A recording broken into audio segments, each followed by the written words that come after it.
Hey, good morning, everyone. Welcome to our council meeting of electronic virtual meeting of June 9th, 2020.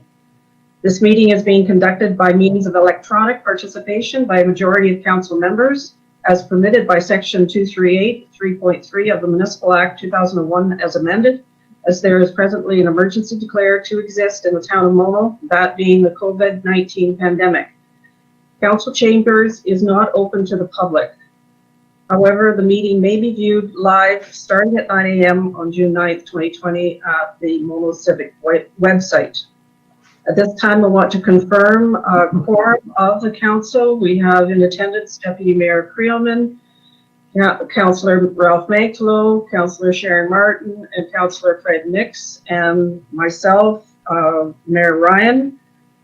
And want to make sure everyone is aware that the proceedings are being video recorded and broadcast, and any member of council can declare a pecuniary interest at any time now or throughout the meeting.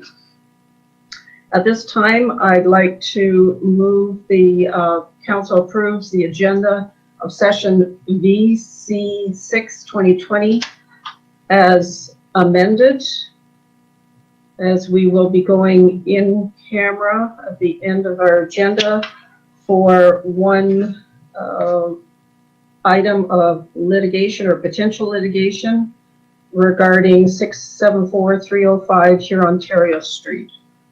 So with that addition, could I have someone to move the motion? Moved by Nix and seconded by Magtlow. And I'll call for the vote. Deputy Mayor, how do you vote? Yes. Councillor Magtlow? Microphone. I'm working on it. Yes. Councillor Martin? Yes. And Councillor Nix? Yes. Okay, so that's carried. And approval of the previous minutes of session VC5-2020 as circulated. Could I have a mover? Moved by Creelman, seconded by Martin. Any discussion on the minutes? Call for the vote. Deputy Mayor, how do you vote? Yes. Councillor Magtlow? Yes. Councillor Martin? Yes. Councillor Nix? Yes. Okay, that's carried.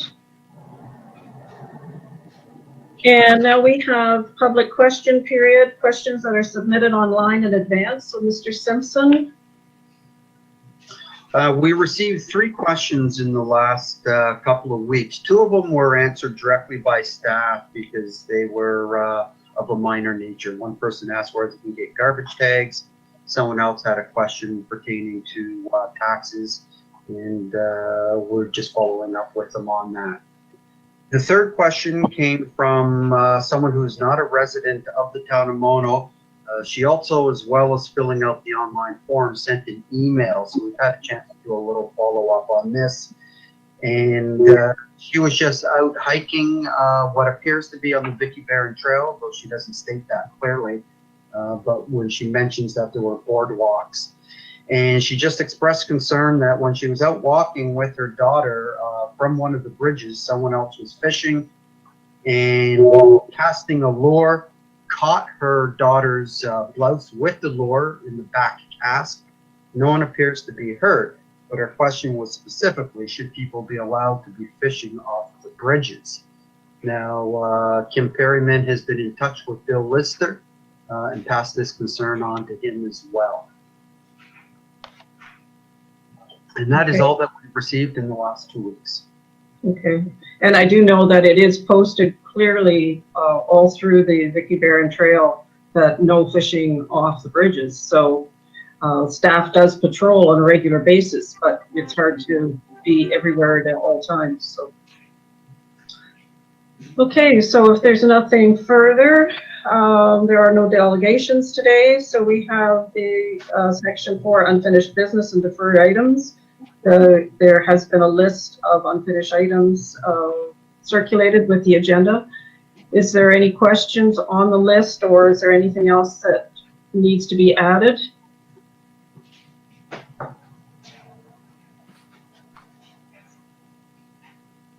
Yes, Deputy Mayor? It's not on the list, but I did have an inquiry about the speed bumps that have been approved by council for installation. And the question is, when do we expect to have those installed? More for Mike. Hi, good morning, everybody. So we had a little bit of trouble ordering these. They come out of the States, and we're looking for probably 3 to 4 weeks before they get in. So we're hoping that the deliveries come through, and I'll keep council posted. Thank you. Okay. So if there's nothing further, then we'll carry on with the bylaws correspondence under section 5. The first item is the COVID-19 Treasurer's update. Mr. Luca, did you have anything else you wanted to add to your report? Thank you, Madam Mayor. No, I think the report is quite straightforward.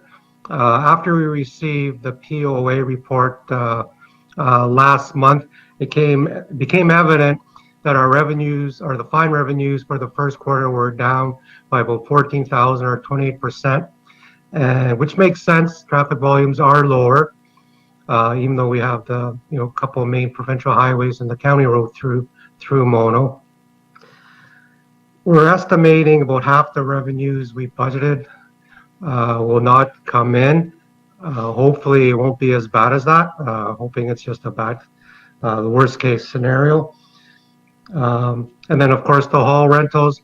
I think as the province is opening up, people are waiting on to see if they could continue on with their bookings. And of course, Deputy Mayor Krillman asked about the insurance. We should receive, or we will get a rebate of 11,000 over a couple of months for our health and dental, and we're still waiting on Frank Cowan regarding municipal liability since our halls are closed, and reduction in our vehicle insurance. They have received multiple requests from other municipalities, and at this time they're still looking into it. So I guess that brings that to a grand total.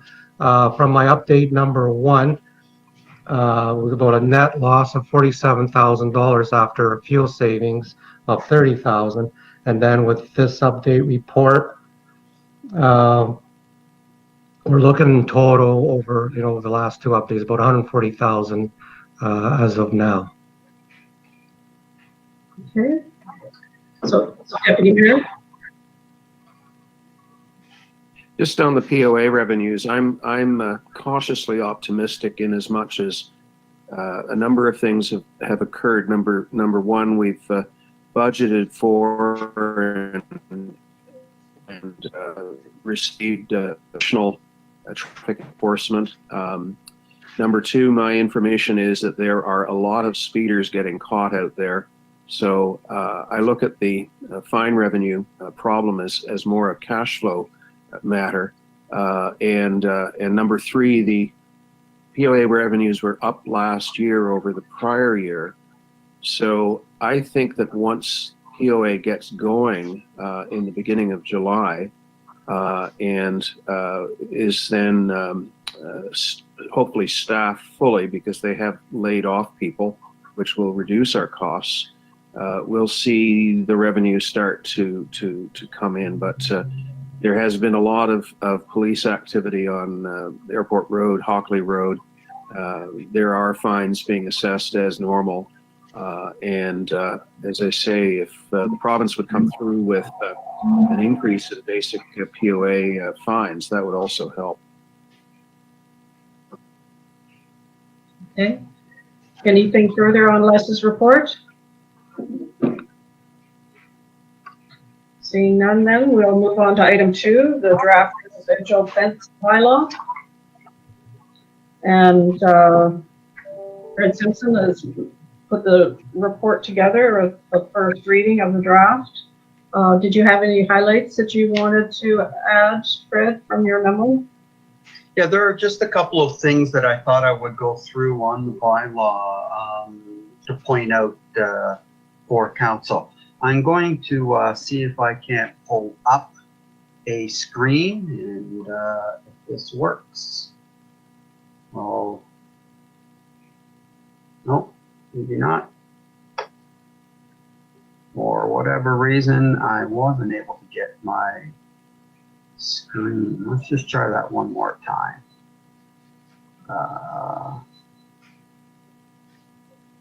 Okay, that looks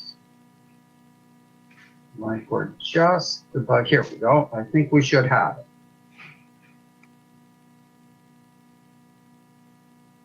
Okay, Okay, so I just have to rearrange my screen.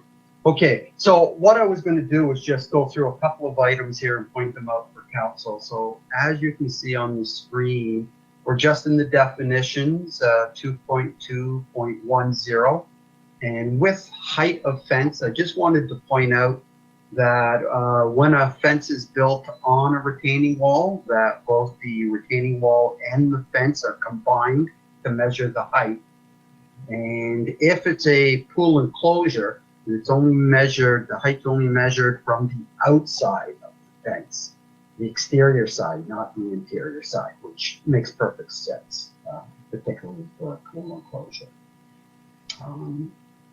Scrolling down further in the definition, site triangle, the site triangle being that portion at the intersection of two roads that we want to keep the visual distractions to a minimum, where we have fences of only 2 feet. The definition says prescribed distance, and I just wanted to point out our zoning bylaw has that set at 9.15 meters. So it's a fairly extensive distance. And the site triangle is measured from the actual road, not from the lot line. So site triangle, you can see on the corners of this graphic here, 9.15 meters measured from the intersection going back in the two directions on the road.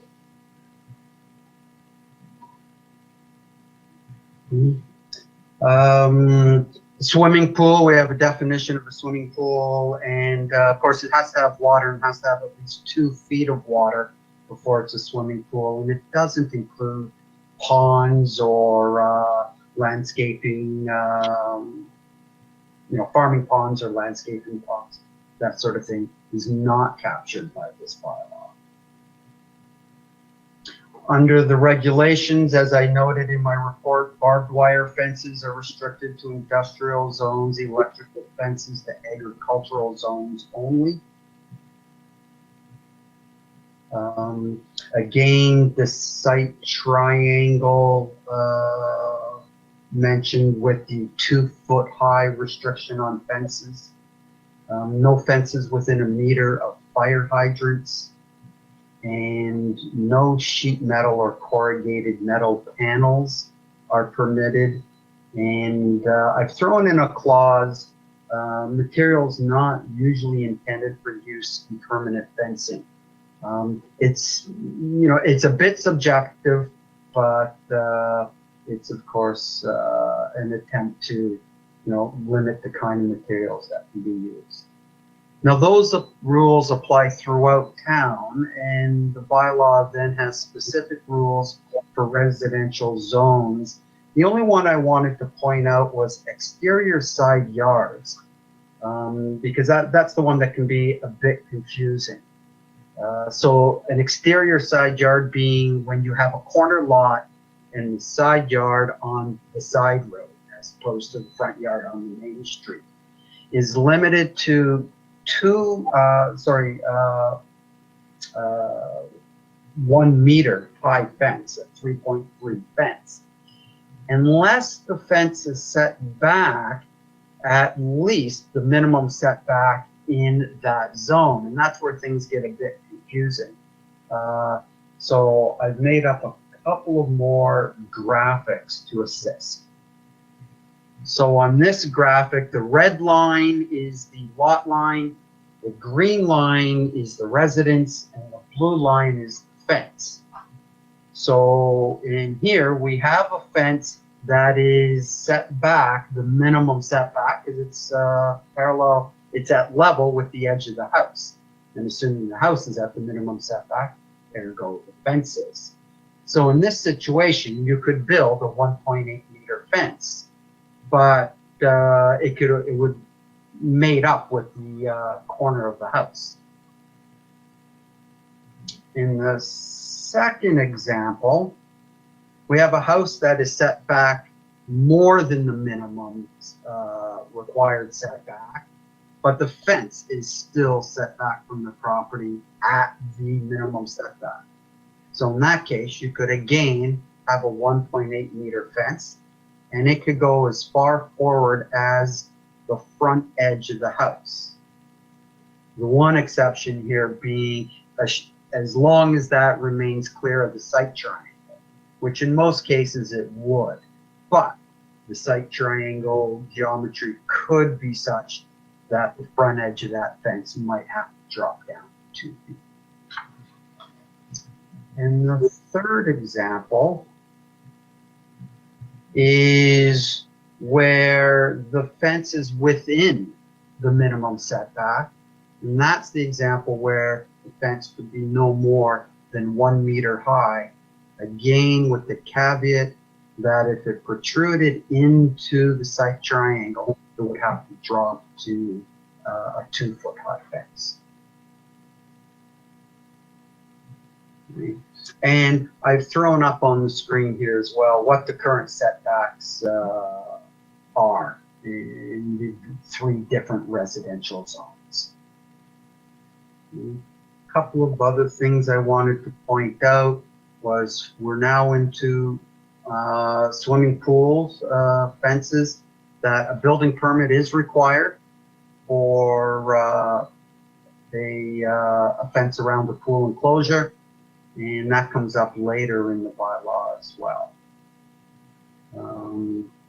And this section here, again, about fences, that it's the only thing in the bylaw that doesn't directly relate to fences. This 5.6 that says no person shall install or permit to be installed a swimming pool which adversely affects the drainage of the lot upon which it is installed, or the drainage of any surrounding lot. The pool fence section is lifted directly out of our existing pool fence bylaw with only minor changes. So I left that line in because it's in our current pool fence bylaw.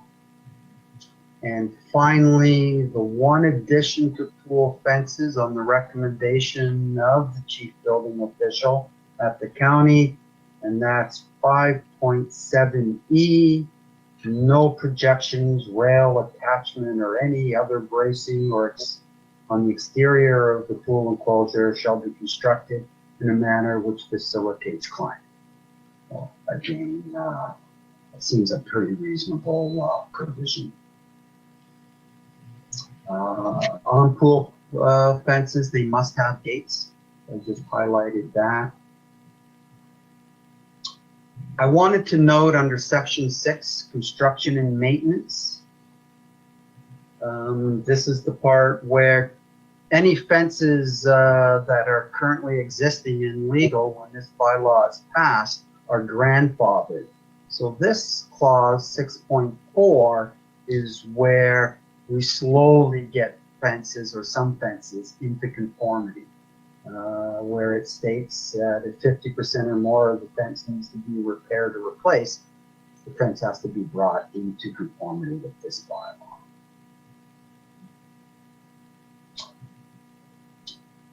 In the fee section, I noted that 8.1, that refers to the pool enclosure fence because a building permit's required. County charges for building permits, so that's addressed in the bylaw. And 8.2, I'm going to stretch that out a bit. 8.2 is the section where we are attempting to cover the cost of administering this bylaw by stating any cost to administer this bylaw is borne by the property owner, keeping in mind owner is defined earlier in the bylaw to refer to a leasee or a tenant or other people who are responsible for the property.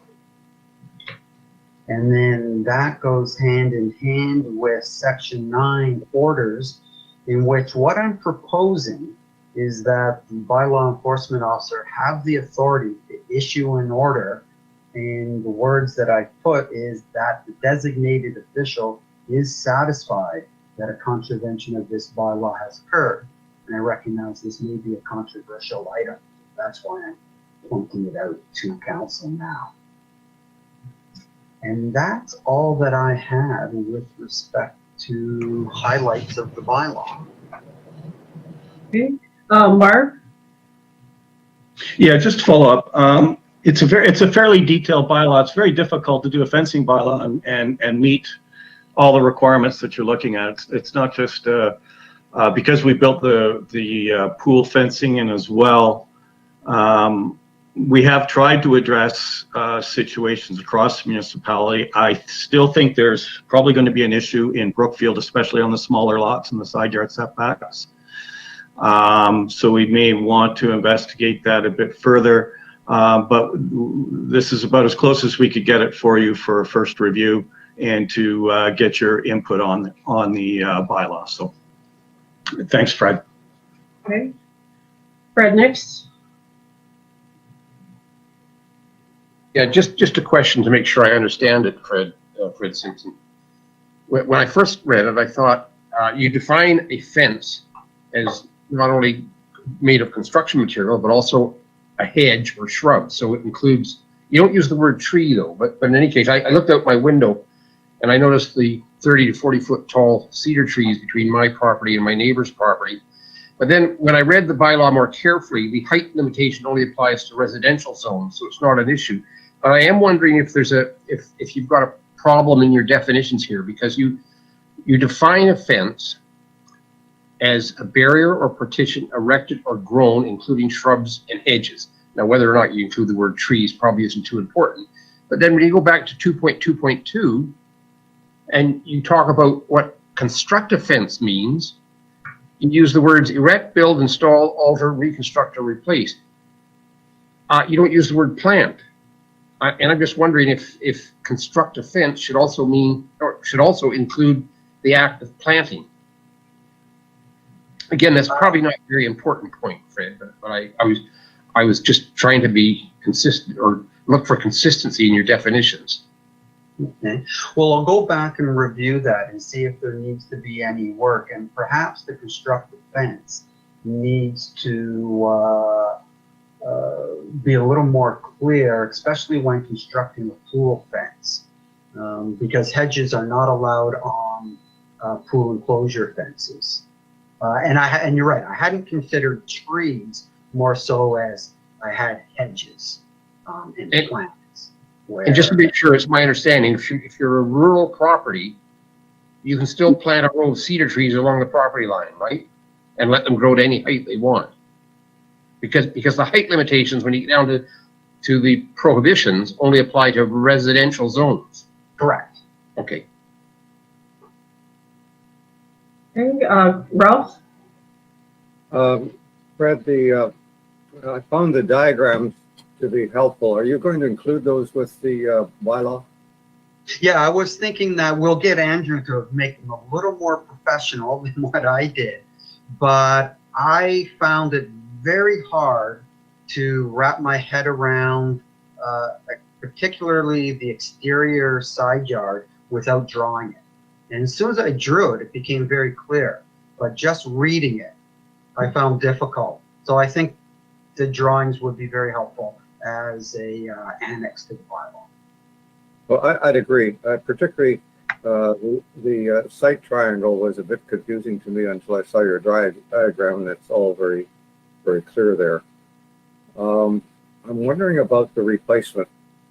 If we're covering the waterfront there, if I had a fence that didn't fit the requirements and I was bent on replacing it and not being governed by this bylaw, I could, it sounds to me like I could replace slightly less than half of it now, and then at some future time, replace the other half and continue on with my 9-foot fence on the front of the property, for example. Do we need some kind of a timeline in there to tidy that up a little bit so that can't be used as a way of getting around? No. Yeah, that's a good point. And maybe what we do is somehow word it such that repairs are cumulative from the time this bylaw passes. So you can't do 49% this year and then 48% next year and say, I never did more than 50%. Would that kind of get into what you're thinking? Exactly.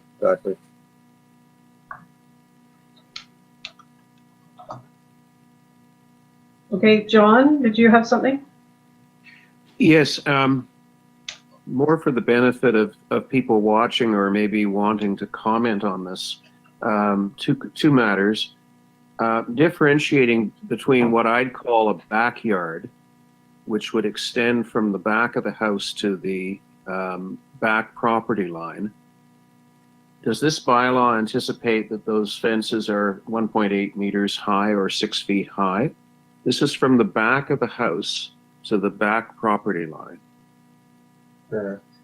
Okay, so if it's a division fence, so between two adjoining properties, yeah, that fence could run from the front of the house all the way to the back property line at 1.8 meters.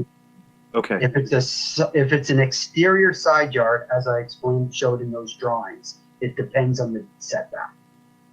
So I should have said the front of the house. I inadvertently said rear of the house, but then extending from the front of the house to the street, or the property line in front of the house. That's where we get into a reduced height. That's a reduced height and a different style of fence. So it has to be both 1 meter maximum, again, unless it's in a site triangle, let's just leave that aside. 1 meter in height and of open construction, which is defined as 30% see-through. Right. So okay. from the front of the house to the property line at the front and along the front yard has to be that low, your white picket fence. The white picket Not to fence. be a white picket fence, Okay. but that idea. 1 meter and open design. Now, my second point is more to the how we get a comment on this. Is it possible to have a segment very visible on our website for first reading bylaws, so that the public is aware that there are bylaws that have not yet passed, that we're looking for public comment, and as we don't do this very often, but we've done it a number of times now. I'm thinking of the plastics bylaw as an example, plastic bag bylaw. Is there a way that we can feature this such that people get accustomed to checking out whether there's anything pending, and there's a form there for them to fill out to give us feedback? So you're thinking something separate from our hot topics, Yes. which is the way we've gone so far. Yeah, I'm suggesting something separate from hot topics, because this is pending legislation, as it were, whereas hot topics could cover a whole bunch of other things. Okay. I will propose that to Andrew and see what suggestions and recommendations he can come up with. I mean, you could have a link within hot topics to pending bylaws, but I think pending bylaws deserves its own feature. Thank you for that. Okay, so is there any other comments on the first draft? Yes, Fred, next. Just to make sure I understand it, this, like all of our other bylaws, is going to be complaint driven. So it's only when one neighbor makes a complaint, we send a bylaw enforcement officer out he does his measurements, and if the fence in the front yard is taller than 1 meter, someone's broken the bylaw. But Fred Simpson, if there were two adjoining neighbors and they both agreed they wanted a 6-foot fence in their front yards, and neither one of them was going to complain about the other neighbor, they presumably could go ahead and do that. And we're not going to have an active person out there going around checking all of these fences, are we? It will be complaint driven. That's correct. As you say, like all of our bylaws, it's complaint driven unless it's perceived by the town to be an immediate risk to health and safety, in which case we'll take proactive action. So yes, it will be complaint driven. Okay. Mark? Not to contradict Fred, I think you've kind of taken this to be go beyond complaint driven. This will become the guidance that staff will have to provide to every landowner putting up a fence. So it's not complaint driven. It's going to be the standard that we're going to have to put out there as a corporate position. My comment before you had asked yours, Fred, was that at this point in time, there is no complaint process in this bylaw. So that if you do get a situation, as you had suggested, where two neighbors do want to have a larger fence between their property, how do they bypass staff and the bylaw? I think there's got to be something in there that says thou shalt go to council if you've got a situation that you want to resolve. I don't see this bylaw to be the be all and end all of necessarily getting in between neighbors unless someone is going to try to push for a larger fence or an unsightly fence.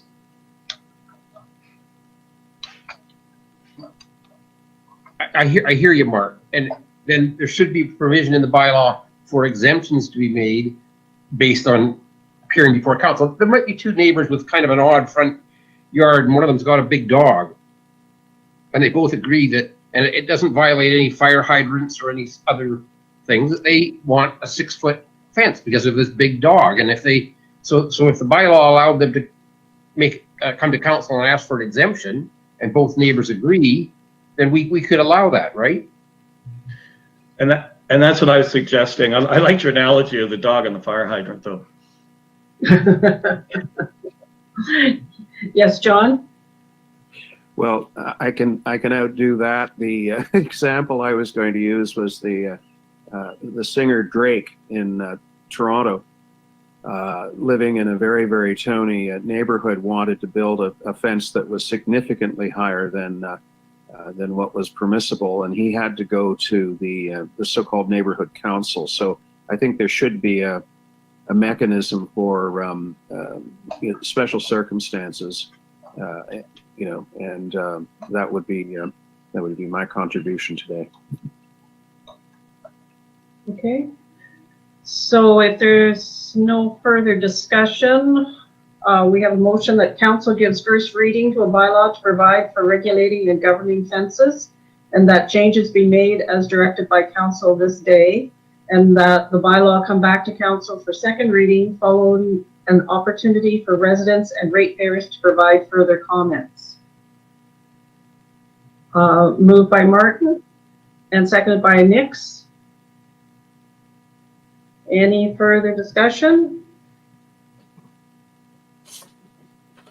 Okay, call for the vote. Deputy Mayor? Yes? Councillor Mantelo? Yes. Councillor Martin? Yes. Councillor Nix? Yes. Okay, and I agree, so that's carried. And the next item is false alarms for police presence. So, Mr. Simpson.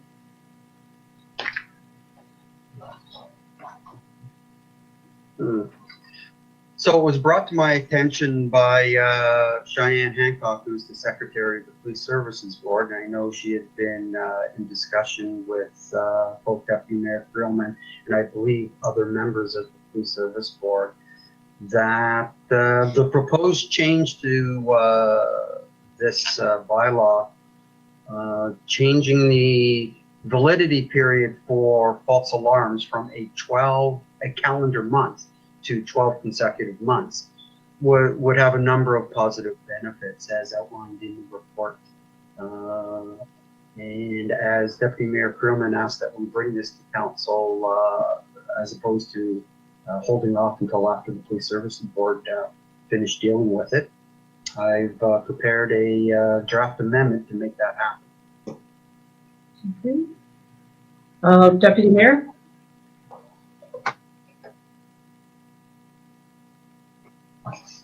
Yes, this came up at the Police Service Board, and it will greatly assist us to change it to the wording of consecutive months, so that it captures the number of occurrences that are in fact falling between 2 years. This is separate and apart from the issue that I'm sort of passionate about, and that is that when you have a bylaw that is basically broken, as it were, I believe strongly that it should proceed not by way of sending out an invoice, but sending out a summons. But I'm going to leave that for another day. In the meantime, I think this is a good way to fix a problem that we have. I don't believe we've got too many of these, and property owners are usually fairly good at trying to resolve their faulty alarm situations. But this will assist, and we have a Police Service Board meeting tomorrow, and it'd be nice if I could report that we've made the change. Okay. Fred Nix?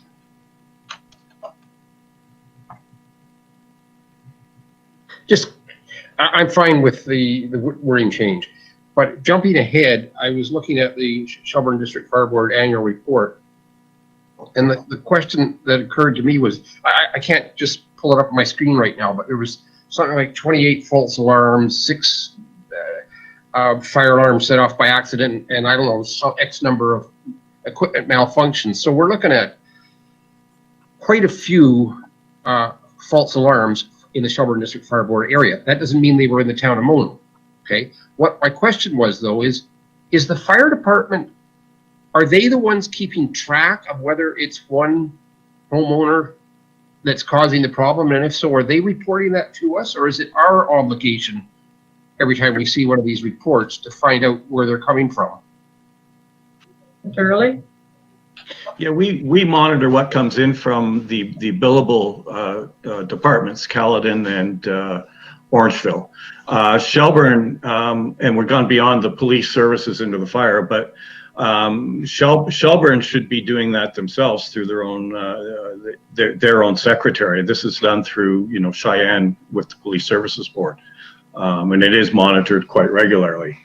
We do the same with Caledon. With Orangeville. Orangeville reports false alarms on their reports back to us, and we proceed accordingly. We generally don't get that information per se from Shelburne as much. I believe their secretary treasurer would be doing that service. I don't know whether Les had anything to add. He also did Rosemont for a long time. So. Okay, I'll make some inquiries about this because I'm not sure. Oh, sorry, Mr. Nix. I was just going to add to Mark's comment. Basically, the way it does work, when I was in Rosemont, I would bill out the false alarms from Rosemont for the entire fire area for Rosemont, and our bylaw would cover that billing out. So if Shelburne Fire wants to bill a false alarm within the Mono fire area in Shelburne Fire Department, they have the authority to do that. Because we don't get the fire reports, it's their revenues. Mark? I know in the case, just so Councillor Nix is aware, I know in the case of the situation with the gentleman who was burning during the fire ban a couple of years ago, I specifically had to request from the Shelburne Board a specific invoice so that I could attach it to the charges to go to court. So it's not something that comes forward on a regular basis. Okay. So we have a motion that we introduce the necessary readings to a bylaw to amend bylaw 2003-36 false alarm police, that it be signed by the mayor and the clerk for the town of Mono, sealed and engrossed in the bylaw book. Could I have someone to move? Moved by Martin and seconded by Creelman. Any further discussion? Move for the vote. Deputy Mayor, Yes? Councillor Maxwell, Yes, Councillor Martin, Yes. Councillor Nix. Yes. Okay, so that carries. Now we're on to Schedule A. So, Councillor Nix, did you have anything that you wanted to review on Schedule A? Not specifically. I was interested in that letter. I can't find it now. The one where we're going to get some money for the SWIFT program, or at least there's the announcement from the province that they're going to put X number of dollars. I'm still looking for the letter, but I can't find it. Here, number 11. I don't have really any questions about that. I'm just curious. I mean, it sounds as if they're going to make some money available, but that we as a town, if we wanted some of that, we'd have to chip in our own money, right? Does anyone know anything more about this announcement from the province? Deputy Mayor?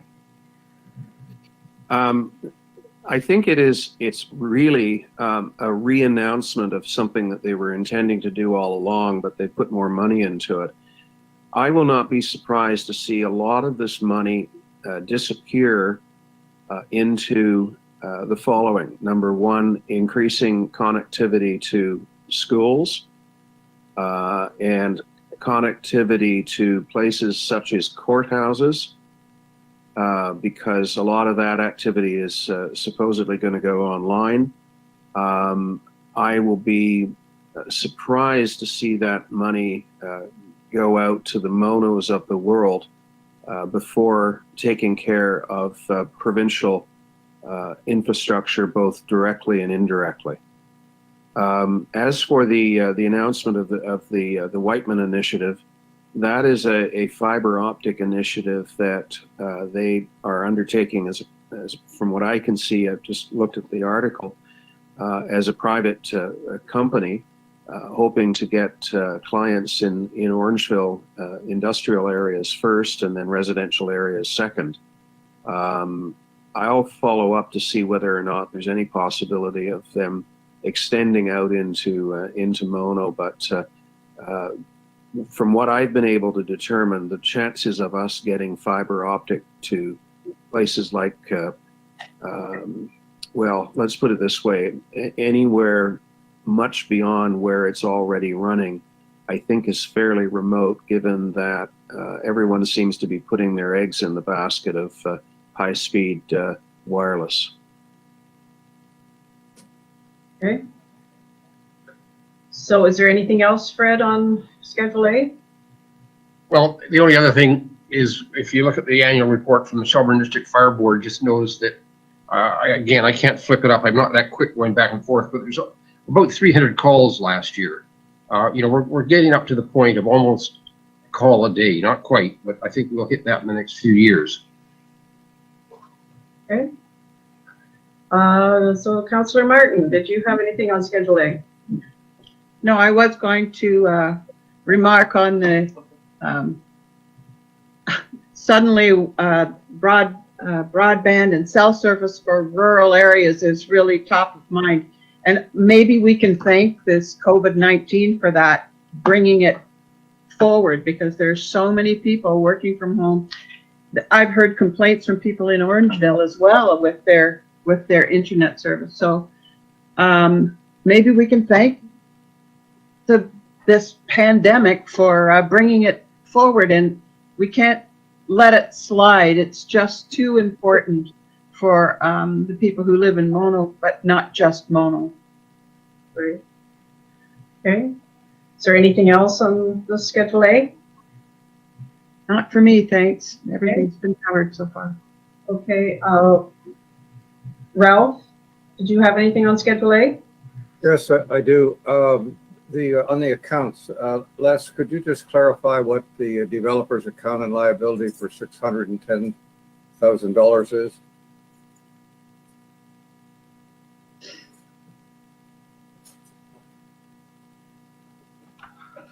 I'm gonna have to ask Mark. He has the list. I went away on the weekend. I wasn't sure if I'd be back in time. So Mark, if you could refer to your list. The developer account basically would be the workings that are still ongoing in High Castle. And not High Castle, sorry, Brookfield and some in Watermark. I don't quite understand. Could you flesh that out a bit more?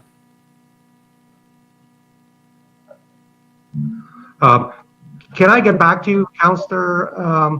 So I don't have the list with me, and then I'll give a reply to all of council tomorrow. The other thing that I wanted to bring up, I'm just closing my tabs and trying to bring it up, is number 12, Steve Clark's letter. I think we should send a letter supporting Mr. Clark's recommendation. I think we should send a strong letter supporting them. I think the more letters that they get from municipalities, the better it is.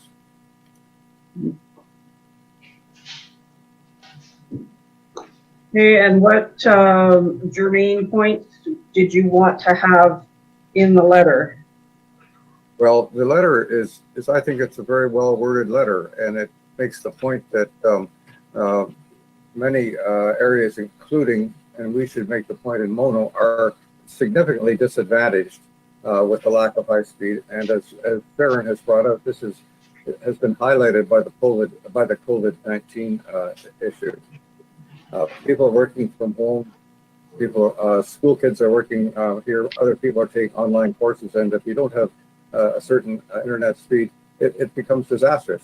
We've known this for a long time. I've sat on the committee that Paul Lansing chaired, and we tried to work on high-speed internet, and we were not successful. It's all about money, and but we need ideas and push. And I'm hopeful that with John's committee that there'll be some imaginative ideas that will help to push this a little bit into some success. So I think that what I would support is a letter emphasizing the importance of this for our rural community, and that you can go further, that there are people who do not buy real estate here because we don't have adequate internet speed. Okay, so between Mark and I, we can craft up a letter to send off. Mark?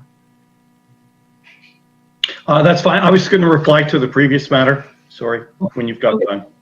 Okay. Deputy Mayor?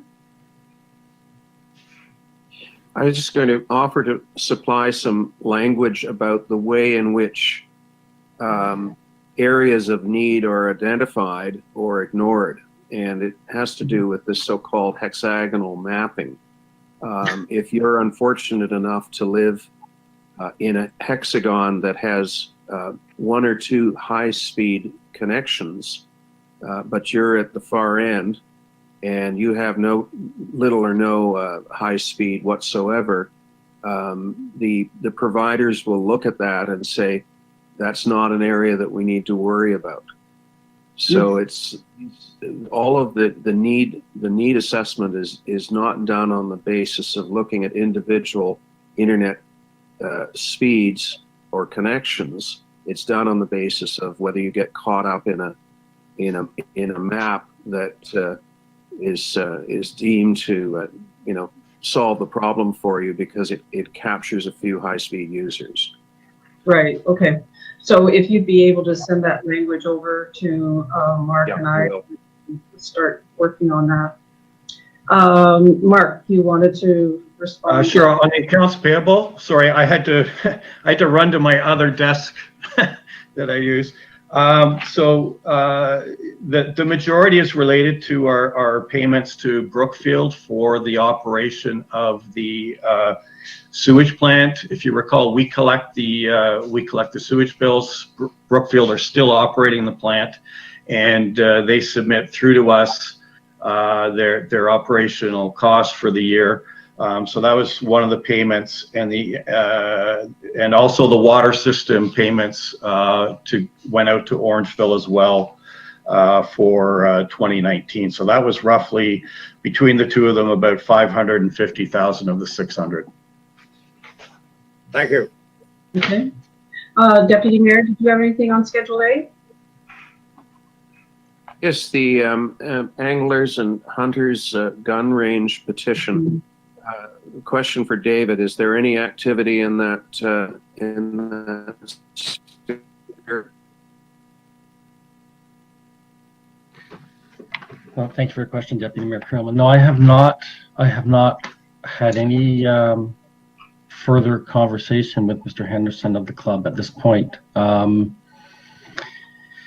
He did provide some preliminary information, as you may recall. Oh gosh, I think that was in February or March, maybe February, as to what they were envisioning to do there. And I believe I did provide that update to council at that time. But no, I've not heard anything at the, not since really then, no.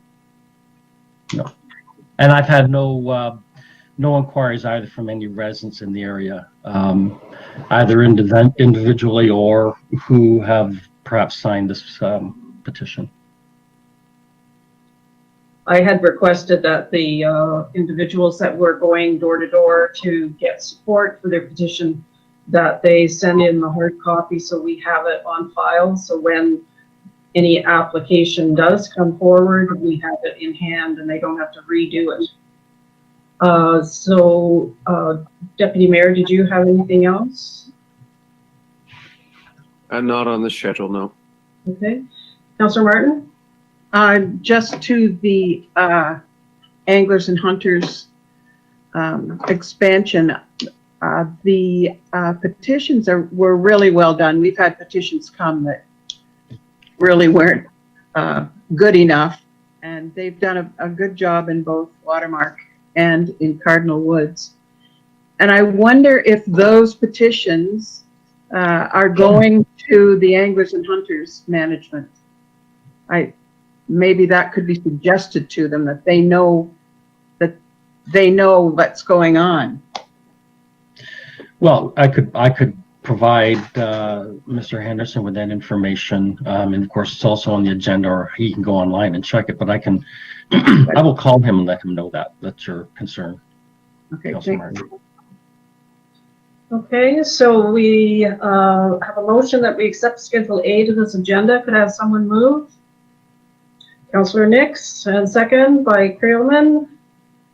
And call for the vote. Deputy Mayor? Yes. Councillor Magdalene? Yes. Councillor Martin? Yes. Councillor Nix? Yes. Okay, that's carried. So now we're on to reports of members of council and staff projects. So usually I start with staff. Les, did you have anything that you wanted to update us with? Yes, thank you, Madam Mayor. Information received from Kathy, our tax collector, regarding the tax installment that was deferred from last month, from May to August. Actually, not a significant hit on our cash flow. People that are having their mortgage company pay their taxes, the mortgage companies are still paying. Most, when I say most, over 90% of people that were on the monthly pre-authorized payment plan, they're still paying. Now, some people have taken advantage of the tax deferral. We're estimating anywhere like approximately between 10 and 15% have deferred their payments. So not a significant hit on cash flows. And that's all I have to report. Okay, thank you. Thank you. Any questions of Mr. Haluka, Deputy Mayor? 10 to 15%. What would the normal rate of non-payment at this stage be? Well, basically, how we figured that amount out was what the penalty would have been if we charged it this time, and it would have increased by roughly by that amount. The normal amount they would have come in the 90% extra, I guess. I'm not sure if I'm answering your question. It's one of those things that's difficult to tell, but normally we would have received approximately $350,000 more into our coffers than we did receive. Okay, but every year, presumably there's a lag in people's paying. Just that it's clear we've created that space for them. I'm sorry, you broke up a little bit on my end. There would normally be a number of people in default or lagging behind in their payments. So we've just simply added to that by creating the opportunity to do so. That's correct. Okay, thank you. So if there's no further questions of Les, I'll carry on to Kim. Is there anything that you'd like to report? Yeah, I've got a couple things going here. One is to let council know that the rehabilitation of the deck at Menorah is well underway, and they're doing a great job. So we're looking at probably a minimum of 3 more weeks before they're done, but they're working away there on a daily basis.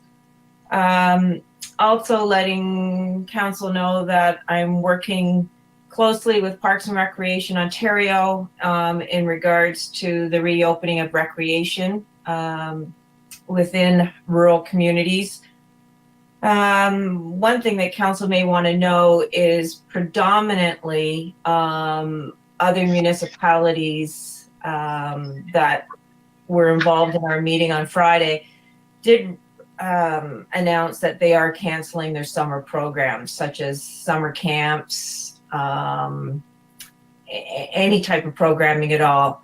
If they're running programming, it's of a virtual nature, and there was only one municipality up by Owen Sound, I believe, that was running a few virtual programs. So we still have our soccer program out there that we haven't officially canceled yet, but I think we need to start thinking about where we want to go in that.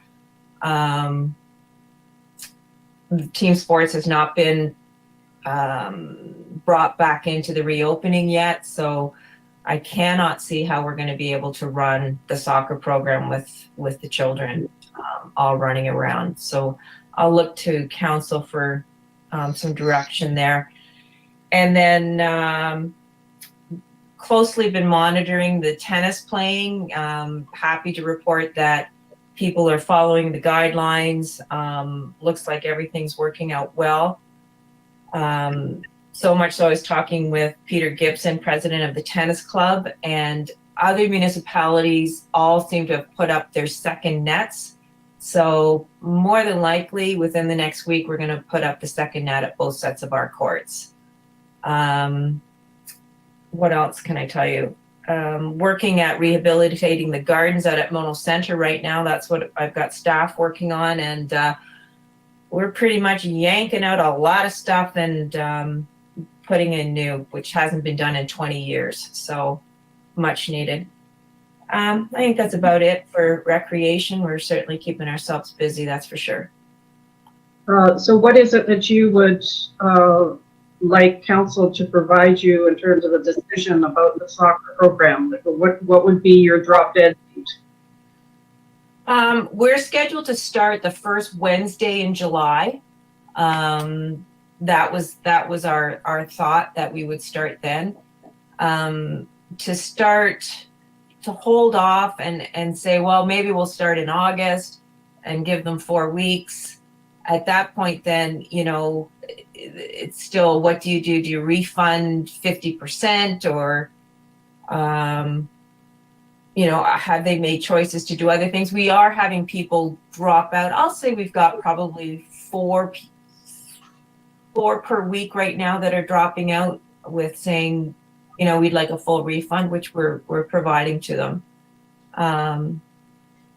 And the other thing is obviously that I have to wait to see whether or not the Upper Grand District School Board is going to allow us use of the field. Right, okay. Mark, did you want to comment? No, just that and I'll be commenting further on this in my reports, but they did leave summer camps kind of open in the phase 2 announcement yesterday, in the fact that they said they'll be providing further information on how summer camps could open. That really doesn't affect our soccer program per se. It's only left the sports as being you could consider opening up team sports if there's a potential for social distancing, which I don't think that a soccer program is going to allow you to do. So Right. that was from the announcement yesterday. Okay, thank you. Okay, so we still do have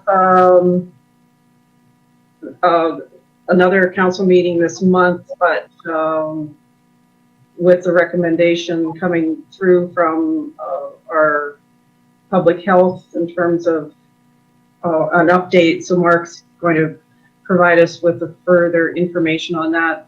So we'll have to make a determination on what we want to do about the soccer program. Sounds good. Any questions of Kim? Councillor Maxwell? Jim, do you have any progress on the Island Lake Park development? Yes, we're having a meeting with Burnsides this afternoon at 2, and we're moving ahead with the Fieldstone, making plans for the park out there. So I believe that Chris is going to bring me up to date as to how the RFP for the actual park is coming, but that's what we're planning on meeting at 2 o'clock today about. So we're still in the architectural stage. We're nothing on the ground. No, nothing other. The RFP has not been issued as of yet. Yeah. Can't use Thank you. them. Okay. And so, David, did you have anything that you had to update us with? Thank you, Mayor Ryan. Just a few things. There was a meeting with Dufferin County's planners on the 18th to do some spatial planning and energy conservation in rural areas being coordinated through the city, the University of Guelph, and that's going to be an online review on the 18th. 19th, there's an online environmental assessment review as well from Shelburne. So that's to do with an enhanced water taking proposal. I think it's related to the secondary plan development in Shelburne. I'm going to be online, but our engineers Burnside will also be online. So they'll look for comments, of course.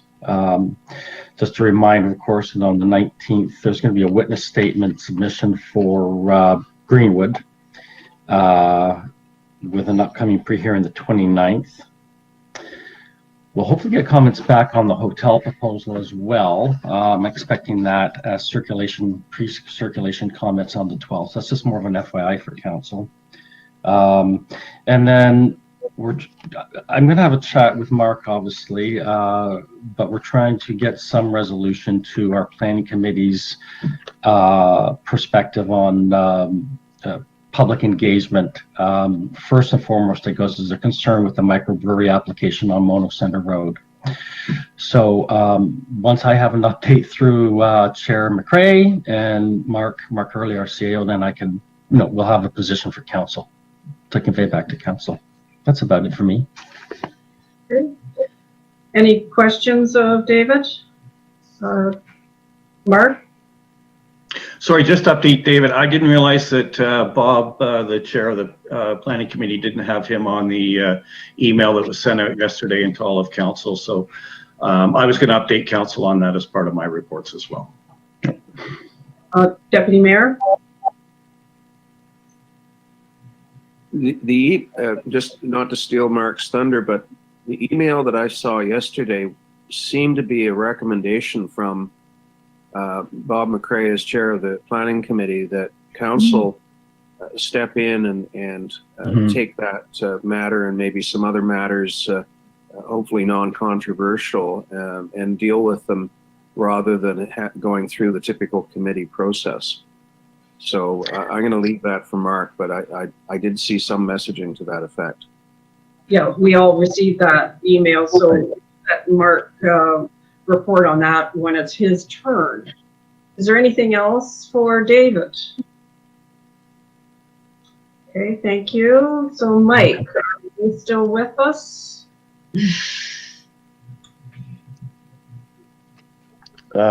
Just a small update for council on the water main installation along Highway 9. Thursday we have a kickoff meeting, so I'm hoping to have a final construction start date for council then. The operations department, they got 75% of the calciums down, and we should be finished in a week and a half or so. Maintenance travel started yesterday, and 2 to 4 weeks weather dependent. I'll have that third line safety and construction report for from Hockley to Dunby for council next week. And just a reminder that the landfill openings are starting this Saturday, and all the dates are online and on our social platforms. And any questions, I'd be happy to answer. Okay. Any questions of Mike? Well, you did a good job, Mike. Fred Simpson, did you have anything you wanted to report? I heard back from the province earlier, a month or two ago. I had reported that the nomination period for Senior of the Year had been closed and the province wasn't extending it. They called me last week to say they've changed their mind because it's been moved from one department to another. The other department has decided they will accept nominations for the rest of the year, or at least into, early fall, for Senior of the Year. They won't be able to issue certificates though, but they are accepting nominations. If council so chooses to nominate someone, they can receive that award, just not the certificate this year. And you may have heard this and experienced this yourself. We've had a number of phone calls and inquiries about what appears to be an infestation of gypsy moths. So just letting you know if you hear that. I know I personally have experienced some kind of caterpillar. I don't know if it's gypsy moth or not, but those who have called in have all claimed that there's gypsy moths and they're out of control in the county. And that's all I have. Okay. So if there's, David. Thank you, Mayor. I just want to add one thing. Council will recall that per the last council session, I advised there was going to be a pre-hearing conference for the Orangeville Highlands Phase 2 video conference on June 4th, 5th. So I'm still waiting to see if I can get some commentary back from the Director of Planning on that and see what the outcome was. But I'll let you know for next council. Okay, thank you. So, Fred, just so you know, your 1 a day fire call just went by at 9:52. Rolling down the back road here. It was almost about a minute after you talked about it. So I've got 3 things. I'm going to go in probably they're all fairly significant. The first one being the AMO request for delegations. Does council have anything specific they want me to put forward for a virtual request for AMO? It's going to be August 17th, I believe is the date, but they've only given us till June 26th to make the request for a delegation. So we would be meeting on the 23rd. So we could if you've got something, I could still get it in following our meeting on the 23rd. I just wanted to give you a heads up that it's the 26th. So. Okay. Yeah. Yep. Do you want that added right to the agenda next council? Why not? Okay.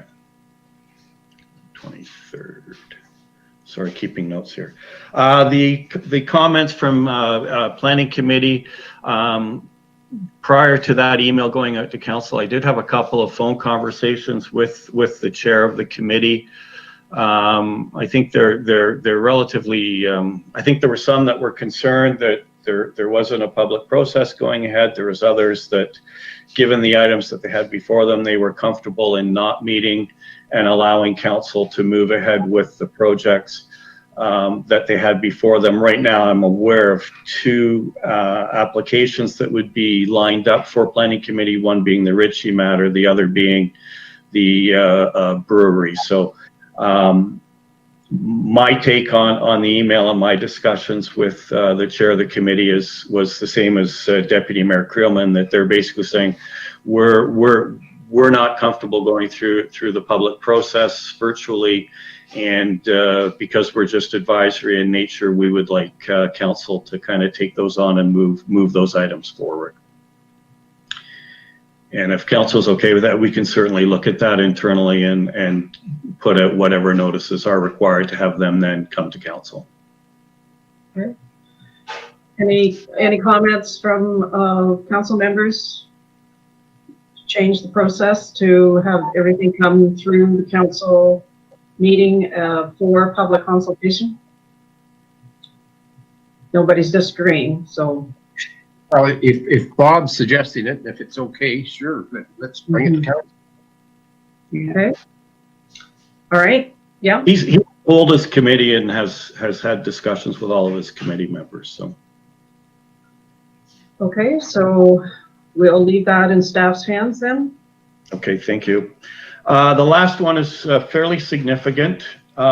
This relates to the announcements yesterday by the province. So at 1 o'clock yesterday, Premier Ford announced that they were moving into phase 2 of opening up, and they were going to do it regionally. So at 2 o'clock, we had a meeting with the Wellington and Dufferin CAOs with Dr. Mercer at the health unit. Dr. Mercer is very, very concerned as to what this is going to mean for Dufferin and Wellington.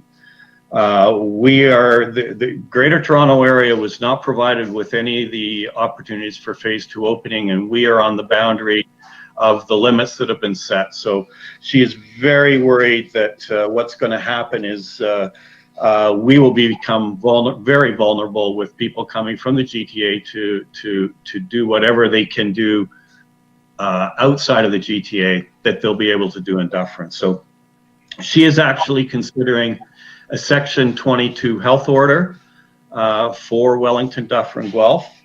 That order would be basically two-pointed, I guess.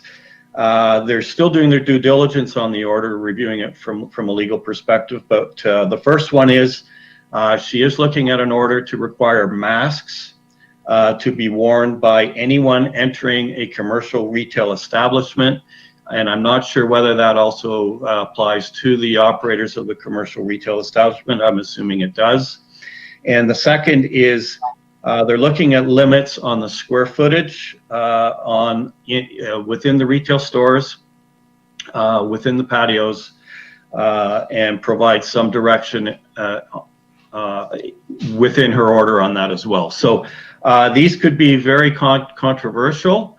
She's worried that they're going to be challenged, and I'm not sure how this is tying in, and I don't think there was much information provided as to how her potential request for a Section 22 order or release of a Section 22 order is going to tie in with the health units around Wellington, Dufferin, Guelph health unit. I mean, we don't want to be the island in that regard. So one of the options that they were looking at is having the mayor of the city of Guelph, the county wardens, pass some form of declaration or statement of support of this position. And I understand this is going to county council on Thursday. And finally, they will be looking at municipalities to either do a municipal bylaw or have the mayors under the emergency declarations prepare a declaration and a bylaw, basically to mirror what they're doing with the Section 22 order. They were hoping to get the bylaw out this morning, at least a draft of it, to the municipalities. I have not seen it yet. I've been watching my emails roll through, so I haven't seen that yet.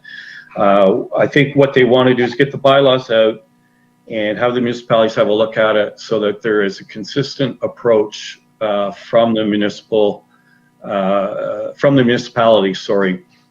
with regards to the bylaw. But it's going to start, I would say, with the Section 22 order from the medical officer of health, probably tomorrow, maybe early Thursday, depending on what's going on with the review. And then I guess to the counties and the city of Guelph shortly thereafter, probably Thursday in Dufferin's case.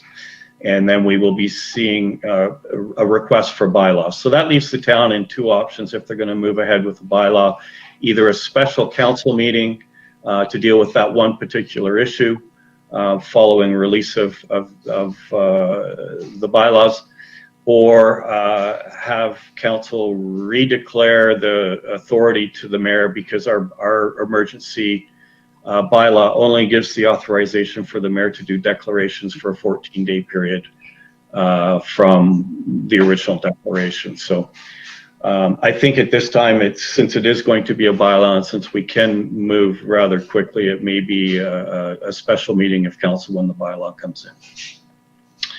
And that's what I know. So. Okay. Councillor Mandel? Mark, could you clarify for me what you're saying about a 14-day period? Okay, so under our emergency plan, when council declares an emergency, and that emergency, the ability for the mayor to issue special declarations remains in place only for 14 days from that declaration. The new plan that council had before them and deferred actually did not have that 14-day requirement in it. So that's why the mayor does not right now have the authority to do a declaration on her own through this emergency crisis. It would have to be redeclared by council to give that authority back to the mayor. The declaration has to be made within 14 days of us declaring an emergency situation. She only has 14 days. The mayor would only have 14 days since the original declaration to do emergency orders. Okay. Right. The intent of the emergency plan, I don't think, was ever in Dufferin to extend for a time period of 14, where we are 3-4 months. It was really, flooding, plane crash, tornadoes. They're short-lived events. Well, I'd like to comment on this, if I may. Immediately I heard about the regionalization of the removal of restrictions. The prospect of us having people from restricted areas come into unrestricted areas through our restaurants or our parks is, I think, huge. And I really support the Dr. Mercer's approach to this, that we could very easily undo a lot of the benefits that we have. I haven't looked at the statistics from Wellington, Dufferin, Guelph for a few days since I've been away, but our level of new cases has been really quite low. It's been averaging about 6 per week for the last 4 weeks, and a fair number of those, I think, are in long-stay care facilities, which is a special group. So I think we're actually doing quite well, and it'd be nice not to undo that. Mm-hmm. Okay. Councillor Nix? Does our declaration of an emergency, is it in any way affected by the provincial declaration, which, as I understand, has been extended until June, I think, the 19th? Does our declaration expire when the province's declaration expires? No, we would have to pass a resolution ending ours as well.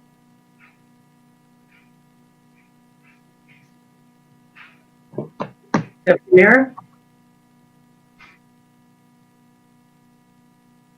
I was going to say that the provincial scheme is very similar in as much as the Premier declares the initial emergency, and then I believe it's 14 days later can extend it, but at some point the legislature has to sign off on an extension of the provincial declaration. So it's not dissimilar to the matter having to be visited by council at some point. Just a question for Mark. Did Dr. Mercer indicate that her order would curtail some of the activities that have been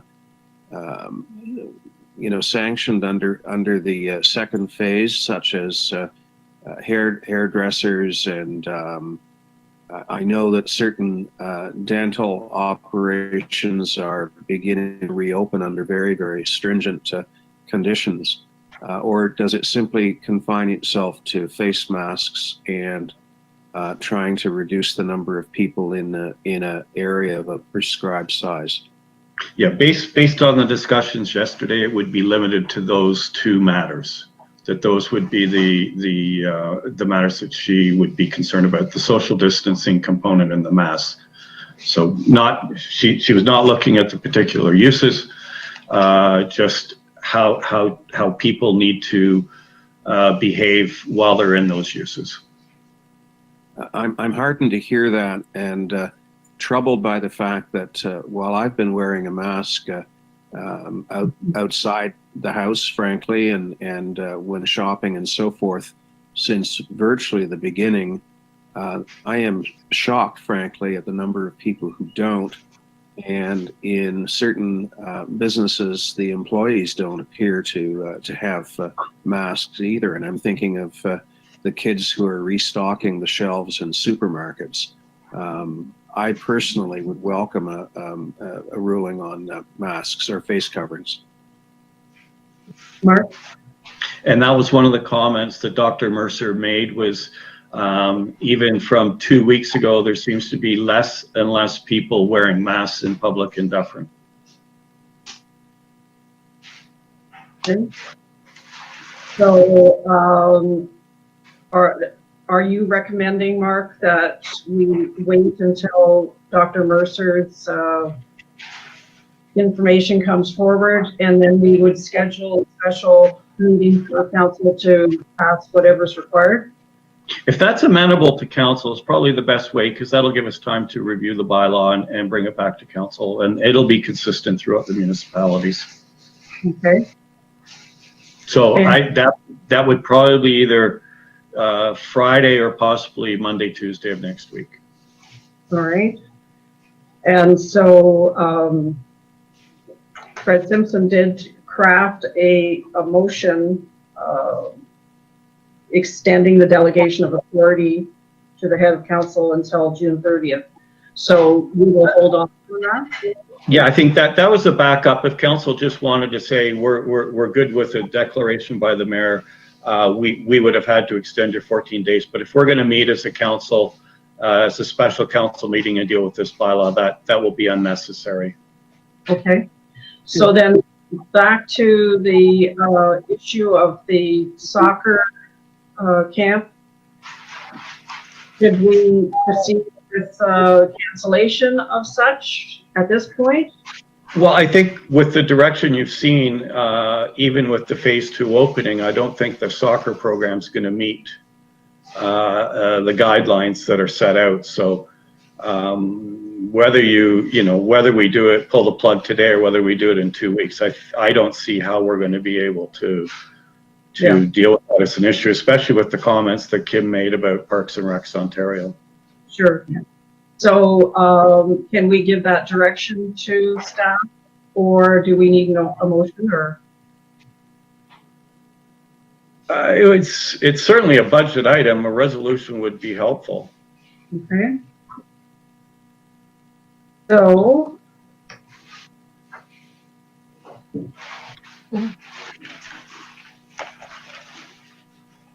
So that the council or town of Mono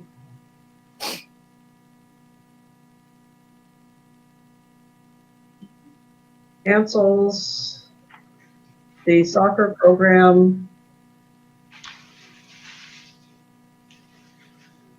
scheduled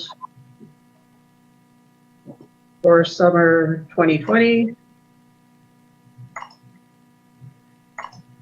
due to COVID-19.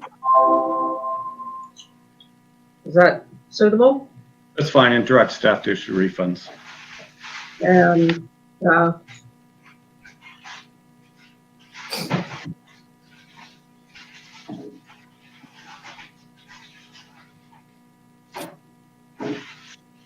all right, so could I have a mover for that motion?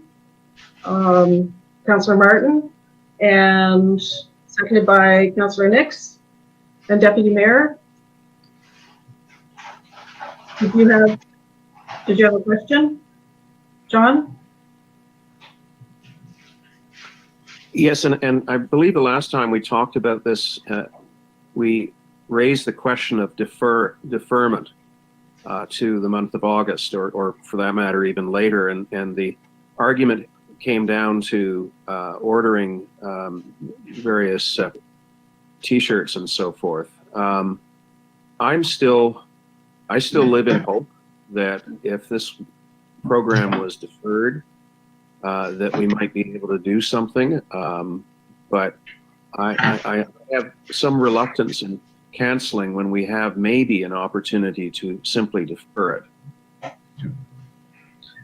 I guess my opinion would be from what we are hearing from other municipalities and from medical professionals that professional sports teams aren't allowed to gather in large groups, and I don't see how we should be proceeding with a program that is still too soon, in my mind. Any other comments? Councillor Nix? Yeah, this may not be relevant, but as of this week, the Caledon Hills Bruce Trail Club has canceled their end-to-end hike on the Thanksgiving weekend this fall. I mean, that's how far they're looking into the future, and they've just said they don't think they will be putting 50 hikers on a school bus in October. That they won't be allowed to. Yeah. Okay, so Councillor Mantalo. Your Honor, I appreciate your comparing the kids' soccer to professional teams, and I'm sure the kids would enjoy that too. But the teams are going to be putting in some protocol to somewhat of a self-isolation program, I think, for them players. So I think it's going to be quite different from our kids in the community coming together a couple of times a week to play soccer. I don't think that because the pros can do it in a way that's somewhat acceptable, that it means that the kids can. However, I do support the idea of deferring it. I think that's a good idea if there is some reasonable hope. Does Kim have some thoughts on that?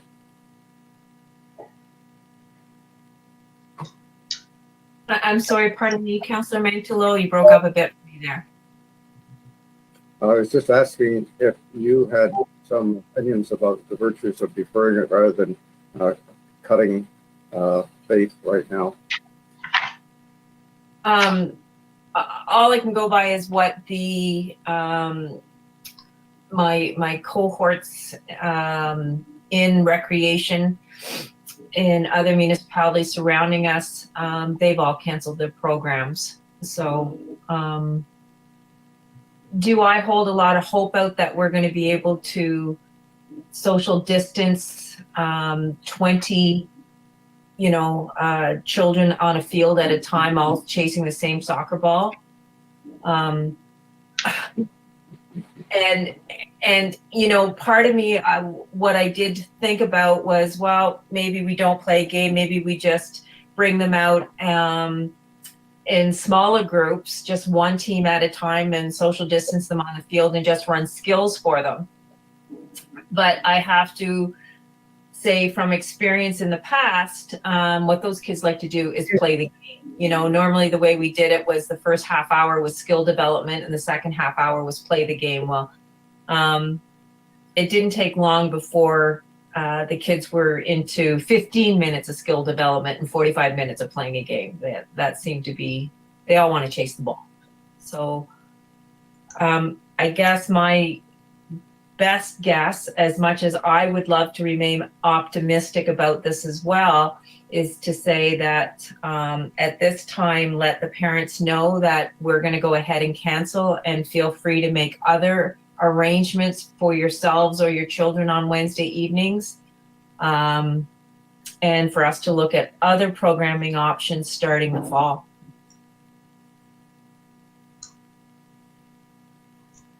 Okay, so we do have the motion on the floor stating that we would be canceling. So I guess at this point, I'll just ask for a vote. So Deputy Mayor? A hesitant no. Councillor Mantlo? Yes. Councillor Martin? Yes. Councillor Nix? Yes. And I'm yes, so that's carried. Thank you, Council. Okay, so any reports from council members? Councillor Mantlo? Yes, I do. The NVCA is, at their last meeting, the virtual meeting, they approved the strategic plan. One of the items that came up was NVCA's presentations to the various municipalities. And the understanding of NVCA is that they do not do this on a routine basis. They wait for a request. This came up because there was some complaints from some of our board members that they were not doing their job and going around the municipalities. If this is the situation, I think given what's happening with the conservation authorities, it would be good for us as council to hear what the NVCA is thinking, particularly with respect to the legislation that the government has brought into play, particularly with respect to the request that we did not increase the budget, and NVCA obviously has done that. So I'm suggesting that our town should ask the NVCA to make one of their somewhat routine presentations to council sometime this year. I can stop or I can go on. Yeah, well, so then would it be up to Fred Simpson to contact the CAO to find out when they'd be available? I believe that's the situation. Okay. Secondly, I'd like to comment on the Board of Health. I mentioned the hoops that they've been going through at the last or one of our previous council meetings. It's really been a complete change. You know, there's I think 49 full-time staff, and most of them have been changed from what they were doing before to what they're doing now.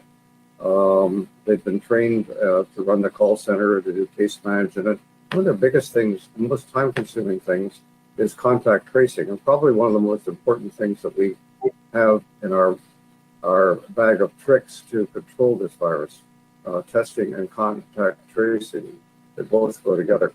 So this has been a huge thing for them, and we went over all the various programs and what's happened to them, and largely any program that could be cut without a disaster, it has stopped functioning because people have been moved from one program to another.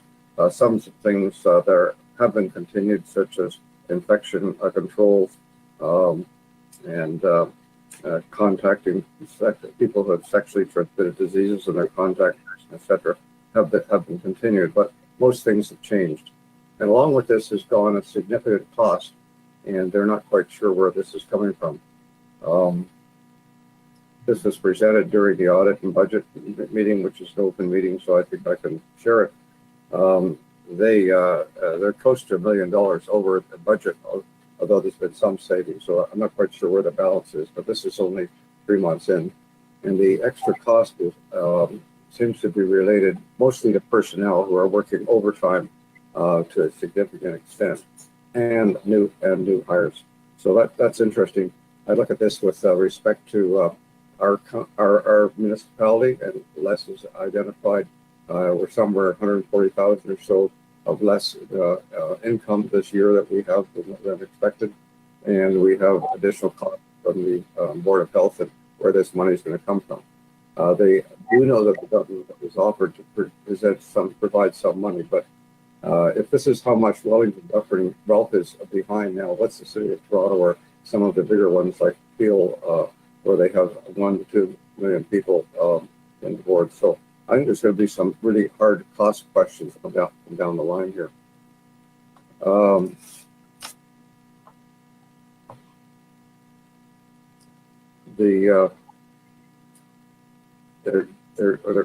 There's also a fair bit of frustration because there's so many people there, so many not necessarily peoples but bodies that are involved in the Ministry of Health and provincial politicians, the federal government, local health departments. So that I think it's been a tough go for people to know who's actually in charge and who's telling them what to do. So the pollinator garden we opened 2 weeks ago, and we're weeding and doing things. We've kept ourselves down to 5 people, and I guess that as of yesterday's announcement, we can increase to 9 or 10. The rowing club has not opened. They've been going through hoops to create a protocol, and they just got their 5-person bubbles all organized. And now it's going to be 9 or 10, I guess. And there's no word yet from CBC who need to give us approval. That's all, Your Honor. Thank you. Okay, thank you. Councillor Martin?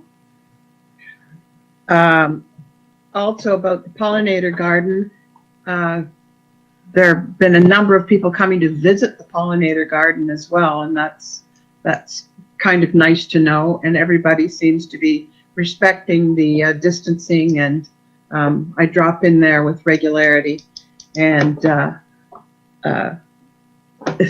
mayor will be happy to know that I did promise last fall to clean out the barn of all the stuff from Headwaters Tourism, and it's done, finally.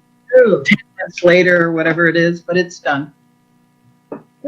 And the only other thing would be another pat on the back for the Shelburne Library. I think they're doing a fantastic job, and they send out their, I think I did send along the newsletter to others as well. And I think they're doing a really great job there and keeping people employed and maintaining distances and wearing masks and doing a really good job. So I will thank Rose Doughton for that. Thanks. Mm-hmm. Councillor Nix? Oh, sorry. Just throw in, I neglected to mention that we made the front page of the Citizen. Yes. Which was the pollinator garden did. And this is the kind of story that goes on. So hopefully we'll make the front page again in July when we exhume the cotton patties. This is all done to let people know that the pollinator garden exists and have them come and see it and enjoy it and understand what's being done and what the message is. How could we forget about underwear planted? I mean, really. And on the front page. Yeah. Okay, Councillor Nix? Yeah, I was just going to say the underwear I saw in that picture, it didn't look like they belonged to Ralph. But, I want you to know that for research consistency, that all pairs of underwear were not used. They were new. yeah, I just... The microbes were not in the underwear, they were in the ground. Yeah, just 2 quick things. Brad Lamash finished his last day of work at the Shelburne District Cardboard last week, and we all the board members chipped in to give him a little gift and thank him for his service to the fire department. We have posted an advertisement for a new hire. I don't know how the responses are coming in, but I'll let you know. The Streams Committee is pretty well not doing anything. It's difficult to get a work party together under these circumstances. However, I will report that there was a call into the municipal office yesterday from a landowner who had giant hogweeds on his property, and I was out late yesterday afternoon battling the giant hogweed. I took about a dozen down and showed the landowner how to do it. So that's good. We're still providing that service, and that's all I have. Thank you. Deputy Mayor? Yes, I'm going to be working with the Internet Committee over the next 2 weeks to come up with a wording to our towers protocol that expands the exemption section to include the kind of towers that I think we're all expecting to be asked for in the near and maybe even distant future. As I think I indicated, the policy itself is a good one as it applies to the big providers and the large towers. It's not so accepting when it comes to small scale situations. So I'm going to bring that wording forward for council's consideration for the next meeting. Okay. Thank you. So if there's nothing else, we'll carry on. Is there notices of motion? Seeing none then. So we have an in-camera item. Mr. Early, you will be exiting. Now, I don't know if you want to hang on till the end of the meeting or if you had anything else that you wanted to add before you leave. No, I'll just have Fred give me a call when you're finishing that, or just text me. That's fine too. Okay. Okay, so. I'll need to know when you're done anyways, just so I can talk to some of the staff. So. Okay, good. So we have a motion, the council moved into a closed meeting pursuant to section 239 of the Municipal Act 2001 as amended at 10:41 a.m. For one item of litigation or potential litigation, including matters before administrative tribunals affecting the municipality or local board. The item is 674-305 here Ontario Street. Could I have someone to move? Moved by Nix and seconded by Martin. Okay, thank you. So we are, yes, Deputy Mayor? Yes, I'm glad we have an opportunity to discuss from council. I'll start off by saying that I have real issues with the tone of. Excuse me, Deputy Creelman, have we gone offline yet? Fred? No, we haven't got yet. Yeah. So yeah, we need to do both those things, pass the resolution, confirm that we're offline, and then commence the discussion. Okay, so Deputy Mayor, how do you vote? Go in camera? Yes. Yep. Sorry, I jumped the gun. No problem. Councillor Maxwell? Yes. Councillor Martin? Yes. Councillor Nix? Yes. And I'm in favor, so we are now in camera. So Andrew, you'll let us know when we are.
Okay, thank you. So we have a motion that we rise from in-camera session at 11 a.m. with no report. Could I have a mover? Moved by Nix and seconded by Martin. And how do you vote, Deputy Mayor? Yes? Councillor Mantelo? Yes. Councillor Martin? Yes. Councillor Nix? Yes. Okay, so it carries. And if there's no further business, then we will close off. That we introduce and give the necessary readings to a bylaw to confirm the proceedings of Council of the Town of Mono in session VC6-2020 held on 9th of June 2020, that it be signed by the mayor and the clerk and sealed and engrossed in the bylaw book. I have a mover, Mantelo, and seconded by Nix. How do you vote, Deputy Mayor? Yes? Councillor Mantelo? Yes. Councillor Martin? Yes. Councillor Nix? Yes. That carries. And we are now adjourned at 11:12 a.m. Moved by Deputy Mayor and seconded by Councillor Martin. And we're all in favor. Okay, that carries. Thanks very much, everyone, and we'll wait for news from Mr. Early for our next meeting.